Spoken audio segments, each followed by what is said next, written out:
What a night for Chelsea fans across the globe. It was not as expected, but Fulham doing so well against Chelsea. Well, Battle of London, favouring the Craven Cottage team called Fulham. Welcome you on the show, 360 Sport. On Trust TV, I am Adini Ajishafe. We'll start from the home scene. Let's talk about our old man, Aruna Quadri, doing so well over there in South Africa, precisely in Durban, where he's actually competing in the WT, that's World Table Tennis Contenders. Aruna Quadri makes round of 16 after defeating Sun Wen of China in that particular encounter there. Well, from the way it is right now, we just have to appreciate the fact that Aruna Quadri is really doing well when it comes to table tennis. Well, this man has done well for Nigeria and also for Africa right now, and we continue to portray him for all that he has been doing. Now, let's actually unveil our guest. Olawale Peters is here. Good to have you. Yeah, good morning, Adeni. It's a pleasure to be here. And I'm sure we're not surprised about what Aruna Quadri is doing. This is what he knows how to do best, and this is what he has done over and over and over again. So what he needs now is to be more consistent. He has won his last match, so the next match you get ready and be prepared for it. Together with his counterpart from Africa, that's Egyptian table tennis, that they are both together in the race. So so I think as far as I'm concerned, and we are happy for him, but like I've said repeatedly, and I'm going to say again, this is the best time for us to be looking for who to succeed Aruna Quadri. For the last 8 years now, it has been Aruna Quadri, Aruna Quadri, Aruna Quadri. Before, we used to have Atanda Musa, Yomi Bankole. We used to have two of them going pari passu that time. But this time around, it's either Aruna Quadri or nobody per se. That's the truth. So he has done very well for himself, but it's to get to a stage that you'll be tired and you need someone to take over from where you have stopped. So we need to look into that. And we have a lot of table tennis players, like where the likes of Atanda Musa and Co, they discovered them from Ojudoba competition in Saleko in Lagos. We still have to see how to look at those competitions, not only in Lagos, in other parts of the country also, because when you're talking about ping-pong table tennis, we have a lot of people that really love and knows how to play it. So a good one for him, or also for the country, we should start looking for who to succeed him after he retires. After I retire, well, right now, Aruna Quadri is still in South Africa. Hopefully, he can scale through from rounds of 16 to round of 8 from there. We hope that the Nigerian will continue to shine well at the competition. WTT contender in Durban, South Africa. While we're actually talking about FIFA, released the best FIFA player of the year list, the nominees. We actually are going to be looking at the women and also the men's list for this hour. FIFA announced nominees for the best FIFA football award for 2022. As expected, Lionel Messi make that score. But let's start with the women list first, talking about the FIFA award. Let's look at the women listed now. We have Aitana Bonmati of Spain, who plays for Barcelona, the Binha of Brazil, play for North Carolina Courage, Jessie Fleming, Canada, Chelsea Women Football Club, Ada Hegerberg, who plays for Olympique Lyonnais, who's from Norway. We have Sam Kerr of Australia, Chelsea Football Club Women, Beth Mead, who plays for Arsenal, also from England, Vivian Medema, Netherlands, Arsenal player. You have Alex Morgan, who plays for USA, formerly Orlando Pride, now San Diego Wave. You have Lena Obadov, Germany, Vive Wugsburg, Alexandra Popp, who plays for Wugsburg also from Germany.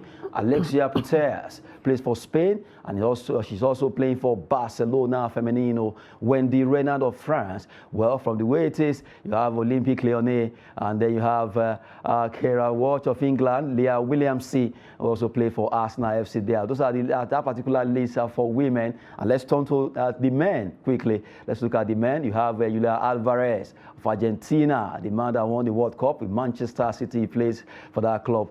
Jude Bellingham of England, Borussia Dortmund, Karim Benzema, who plays for Real Madrid, and also from France. Kevin De Bruyne, Manchester City, Belgium. Erling Haaland, from Borussia Dortmund to Manchester City. He actually flies straight with Norway. Achraf Hakimi of Morocco, PSG player. Robert Lewandowski, Bayern to Barcelona. He plays for Poland. Sadio Mane, the captain of the Teranga Lions of Senegal, who plays for Liverpool before joining Bayern Munich. You have Kylian Mbappe, France, PSG player. Lionel Messi, Argentina, also PSG. Luka Modric of Croatia for Real Madrid. Neymar, Brazil, PSG. Mohamed Salah of Liverpool. And you have Vinicius Junior of Real Madrid and also Brazil. Well, standing on this particular list for men, as expected. Lionel Messi is there, and a lot of people already saying, he's the winner, he's not the winner. But from the body language of the World Cup and FIFA, let me say it that way. Okay, I won't be surprised if they give it to Lionel Messi, but I'll be disappointed if Messi got it. And why do I say so? You have to look at the combination of what happened, not just only the World Cup. Messi was the Argentina captain. You mentioned Alvarez, he won the World Cup by scoring the last penalty. So no attention on him. What about their keeper? Emiliano, although he's also nominated for best goalkeeper. Yes, I know. But the attention is as if it is only Messi that won the World Cup. These two players, they played a vital role in Argentina winning the World Cup. If the last penalty taker didn't score and the keeper didn't do his work, take it or leave it. So it's not about individual glory. It's a collective and teamwork. So based on that, I said, I'm not going to be surprised, but I'll be disappointed. But there's a young chap that did something fantastic. Fantastic during the World Cup. It took his country on his shoulder, only him. It's called hat-trick. It's not easy. When was the last time we had it? 1966. And he made it again. That's talking Mbappe, about right? Mbappe. And look at PSG. He has scored over 50 goals in 2022. And he has won trophy also. So if we are to look at it, as in we take all this content one after the other, not looking at the ulabalu surrounding, Messi is going to play his last World Cup and he wants to win the World Cup. They are looking at him as the Emile Khan of Qatar or what have you. I'm not going to pick Messi as my own favorite to win it based on this criteria that I've set up. Yes, he has done very well, but we have people that have done better than what he did.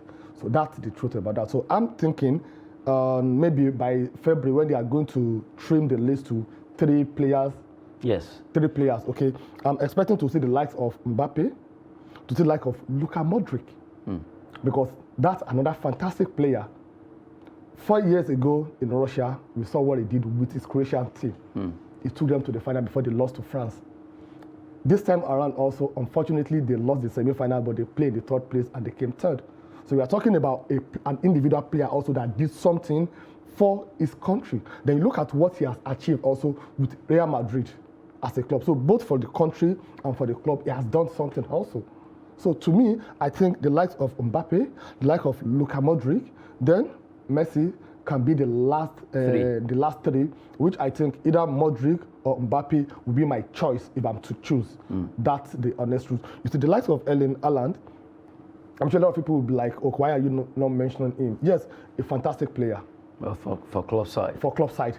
But what about the country? The player that we've mentioned now, we've mentioned what they've achieved, what they've done country and club. For the country and the club. So he has to do that also with Norway. Let's see him doing what Cristiano Ronaldo did for the Portuguese team by winning the European Cup for the country. Let's see him doing what Mbappe did for France. Let's see him doing what Luka Modric and co, what they've done for their own country also. Then from there, we can now look at him as one of the best players in the world. You may be having all the support from all the clubs you play for, but when it comes to your country, that is when we know if you're a good player or not. We remember Henry. In 2002, 2003, people thought he's going to win the World Footballer of the Year, but they gave it to Padved of Juventus because of what he did for his country also, in which he scored about 13 goals in a season, where Henry scored about over 30 goals on a season. So there are a lot of criteria that they use when it comes to issues like this. So as far as I'm concerned, I've told you these are the people that I think they deserve to be the top 3, and these are the 2 that I think that either of them should really no biasness, nothing. But people are still not talking about Cristiano Ronaldo. It's missing in the list. And I'm not surprised because the year 2002 has been a turbulent time for Cristiano Ronaldo. And for people that doesn't know Cristiano Ronaldo very well, I'll say this. He plays for 3 things. He plays for medals, that's for glory. Then he plays for his brand, and he plays for his ego. Unfortunately, the last year, he only played for 2 things. He played for his ego, and he played for his brand. Not for his... Not for the trophy, not for anything. So that's why he couldn't win anything fantastic. So he plays for his brand because when he got to Manchester United, he realized that, oh, I'm not going to play in Champions League. That was when the fight for his ego and brand came in. No, I can't just go down the lane like this. So what do I need to do? I can't go to any other big club. So what do I need to do? Okay, Saudi are coming for me. It's going to be a very big attraction. The money involved. Then they want to make me an ambassador, and they are also looking at bidding for the World Cup in the next 8 years. So that means I can go there and fight for my brand. And he got it. So Ronaldo is a businessman, so also is a footballer. So that is why you can't find him there. So I think it is justifiable, the reason why Cristiano Ronaldo is not there. 2022 was a turbulent year for him. Well, turbulent year for Ronaldo, but right now, Kylian Mbappe, Lionel Messi, Luka Modric, Neymar, Mohamed Salah will all actually have been listed for the Best FIFA Football Awards 2022. A big one there. Let's see how, by the time this particular list will be pruned down, who stays up and who actually goes down. Good one for Lionel Messi. Alcaraz also making that particular list there. We're talking about the FIFA award there. Well, from the way it says, well, let's see if Messi will actually be getting the Ballon d'Or is also there. It's been split into two after they were together before. Now, from there, let's talk about the NBA. A good one for Luka Doncic, was able to score at least the 10th triple-double in his career so far. Good one for the 23-year-old Slovenia who did well for his club, Dallas Mavericks. They are looking at how it went across different centers over there in the NBA earlier today. Quickly, let's look at the result. That was actually played games were playing the NBA. Oklahoma City Thunder 133 against Philadelphia 76ers 114. James Harden was able to score some points there. Well, Milwaukee Bucks without Gianni, they actually lost that game 102 against 108 Miami Heat. The Heat was much there. Boston Celtic 109 defeating Brooklyn Nets without Kevin Durant. Good one for Boston Celtic. They were able to win that game there. You have Charlotte Hornets 114, Toronto Raptors 124. Well, from the way it is, Paul Siakam was also among the best scorers there. Cleveland Cavaliers, they fought hard. They were able to win against Portland Trail Blazers, where Damian Lillard was able to score 50 points. Good one for Lillard, scoring that particular score line there. Good one, but they lost that game against Cleveland Cavaliers, 119-113. And Dallas Mavericks, where Luka Doncic scored the 10th triple-double of his career, 190 against 115. Los Angeles Lakers, where LeBron James, the king, managed to score 25 points or thereabout. But from the way it is, it was a night for Lillard to actually got 50 points for his club called Portland Trail Blazers there. Congrats to him, although the team lost, but you can't take it away from Luka Doncic scoring the triple-double that makes number 10 for him so far. Congrats to all the teams that won, and let the game continue to grow there in the NBA. From there, we move away from basketball. Let's talk about EPL. Well, big one for Fulham at Craven Cottage. They were able to defeat Chelsea 2-1. Their new man, Joao Felix, came on. I don't know, a lot of attention concerning him. He was signed on January 11th, wearing jersey number 11th, and actually dropped that in. I don't want to bring out the analysis. I can see you laughing, but really, Fulham beat Chelsea at Craven Cottage 2-1. Yeah, no surprises. That's the truth. If you look at the current situation in Chelsea right now, it's very disturbing. It's very worrisome. I think it's something they have to contend with for the next 4 or 5 years, because their coach, which I think is one of the problems they are having there, signed a contract of 5 years. They signed him for 5 years. Graham Potter. So that means he's going to be there for the next 5 years. That they take it or you leave it. And they signed him for £10 million. So that means if they want to ask him to go, they have to pay him all his money. So the question is the owner ready to pay about 40 or 50 million pounds to set him off? I doubt. So the question is, what are they thinking when they sign Graham Potter? That's the first question. And I think I provided answer to it last week. It's for political reason, because of Abramovich issues, looking for a way to bring down to have the good side of the English press to himself, and that's what I think it has happened. If not, this is an average coach. He's an average coach that is not supposed to be in Chelsea. From the 26 matches that he has played, he has won only 13. He lost 8, he drew 5. That is not the Chelsea. Before he took over from Chelsea, Chelsea used to be the World Club champion, Champions League champion, Premier League champion, the best club in Europe, the best club in London, the best club in Premier League. But right now, they are not even among the top 4 in London, not to talk of Premier League. So you can see the way they are nosediving. So that's the situation they find themselves. And I don't see them getting out of this. That is nothing but the truth. I don't see them getting out of it. Yes, when a new owner comes in any organization, what they want to do, they want to make a statement. But you make a statement that is for the positive of the organization, not because he wants to claim that you know it all. Nobody's an island of knowledge. This is a business, because football is business. This is a business that you've never ventured into before. You don't know anything about it. You sack the coach, you sack all the backroom staffs. So you're not bringing in people that they have nothing to contribute. Now look at the money that you have spent. You have spent over £350 million buying 13 players for over 1 year. Nothing has worked. And yet, look at their position now, 10th. How much is the likes of Fulham, Brentford, Brighton? In fact, the whole club put together. It's not even up to how much is it? Now look at Felix, also a fantastic player. But I think you shouldn't allow what happened to him when Atletico Madrid signed him from Benfica in 2019 for 113 million pounds. Then they call him the golden boy of Europe to take over from Anthony Griezmann. So when he got to the Atletico Madrid team, the pressure was much on him. He wants to really do what he really wants to deliver, to go in line with that name, because as at that time, he was going in line with the likes of Mbappe, Erling Haaland, but you can't put them side to side now. So he has nosedived. He's having a serious issue right now. So he's looking at Chelsea as a place to revive his career. And look at what happened yesterday. He had a fantastic game. He played a very good game until he got that red card. That's Joao Felix. Yes, that's Joao Felix. He got the red card. And this is a player that I don't understand why Chelsea is spending money. I don't understand. This is a player that they took on loan. That's between now and May or June. And they paid £9 million to the club. And they're going to pay his wages £6 million. If you add 9 plus 6, that gives you what? 15. £15 million for a player that will play only 20 matches for you. And from these 20 matches, if you now divide 20 matches by 15 million, that will give you about 750,000. So that means our Felix is playing per match 750,000 pounds. Now, he got red card yesterday. He's going to miss next 3 matches. Minus the 20 so matches. So that means Chelsea have wasted £2.1 million for a player that will not play anything for the next 3 matches. No. So you can really understand that.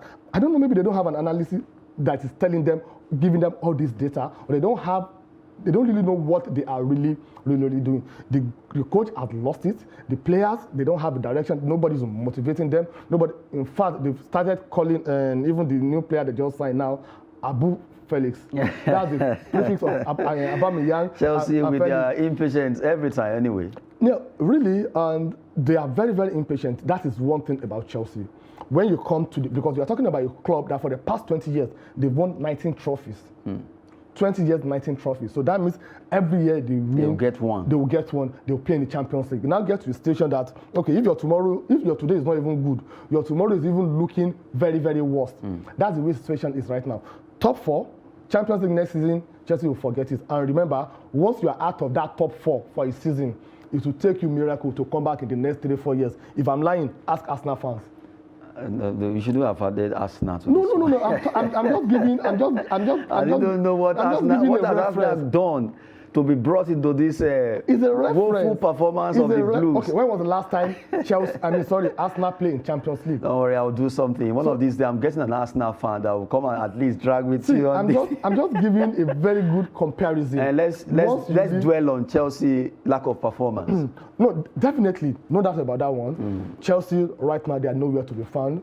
Arsenal is far better than them. Let's not add all Arsenal. Of them. But Arsenal is still a good reference point when it comes to missing out in the top 4 and what it takes you to get back there also. So I pray and I hope one day the Chelsea team, they will get their act together and be there. So maybe the next 3-4 years they will do that. Or if the owner is ready to splash another money, what do I mean by splashing another money? Let the coach go. The first mistake he made was allowing double T.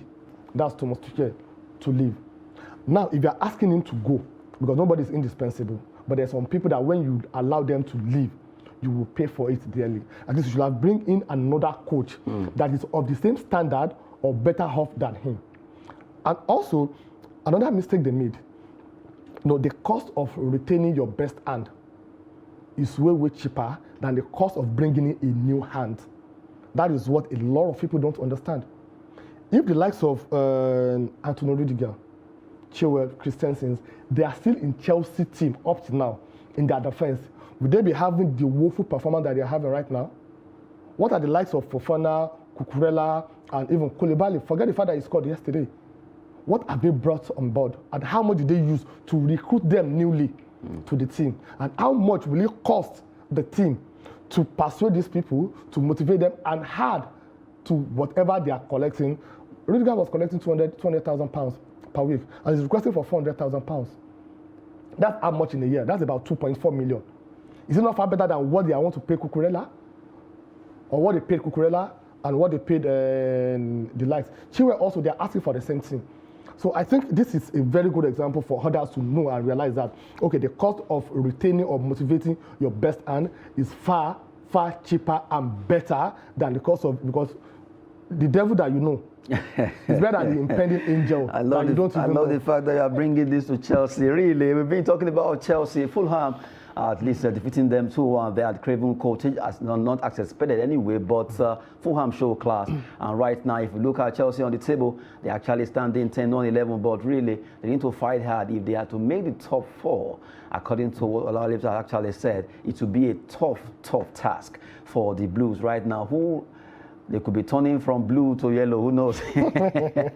Anyway, well, with much respect to Chelsea fans out there, but something must be done. I saw a Chelsea fan this morning was asking me, what is wrong with Chelsea? I was like, am I Chelsea? He said, no, I am not happy. Please, can you tell me what you need to do about Chelsea? I'm like, what do you mean? Actually, the town was quiet yesterday. Seriously. There's no noise, nothing. After all, the Chelsea fans are the boisterous ones. You know what would have happened if they have won that yesterday's match? It would have been, oh, we are back. No, we've revived.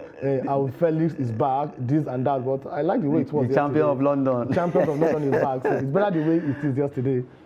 Well, good one there. Let's quickly look at Coppa Italia result. Matches were also played there. Quickly, let's look at the result. Coppa Italia, where Roma, they were able to win their game. And also, you have to give up for the fact that they fought hard in that game there. Fiorentina won, Sampdoria won, nil. You have Roma 1, Genoa 0. Good one for Fiorentina and Roma. Well, at least they joined Inter Milan, and they also joined Torino. Yeah, it's a very good one. And I think the Roman team, they really need to work on their on their accuracy. You can't have 25 shots and 5 shots on target, and you only manage to score only 1 goal. That is not a clinical finishing. That is not good enough, because if they admit a team that is not defensive minded, like yesterday, it would have been another thing for them, because the general team yesterday is like they played the Roman team with respect. With respect in the sense that, oh, I think they can beat us. So let's just see if they can have 1 or 2 chances and make use of it. So they are more defensive than being attacking minded. So Roma needs to work on that. Then for Fiorentina, I think it's a very good one. It's a very tough match. Also, the one, nobody's expecting them to go far when you have the likes of Roma and Inter Milan, but you have Torino also, so nobody knows what will happen. So it's a very good one to see what will happen in the next round of match. I'm happy for Dybala, at least. What he couldn't do at least he is able to get his scorer's sheet back. Yes, it's something that motivates a player, that gives them the confidence, because you have some striker, by the time things are not going right for them, even when you have a one-on-one with the keeper, that you know this is something that you should score, because you don't have that confidence. That goal confidence is not there in you again. You'll be looking for a player to give the ball to, that, oh, I don't want to miss this, before they'll come on me again, that I lose the chances.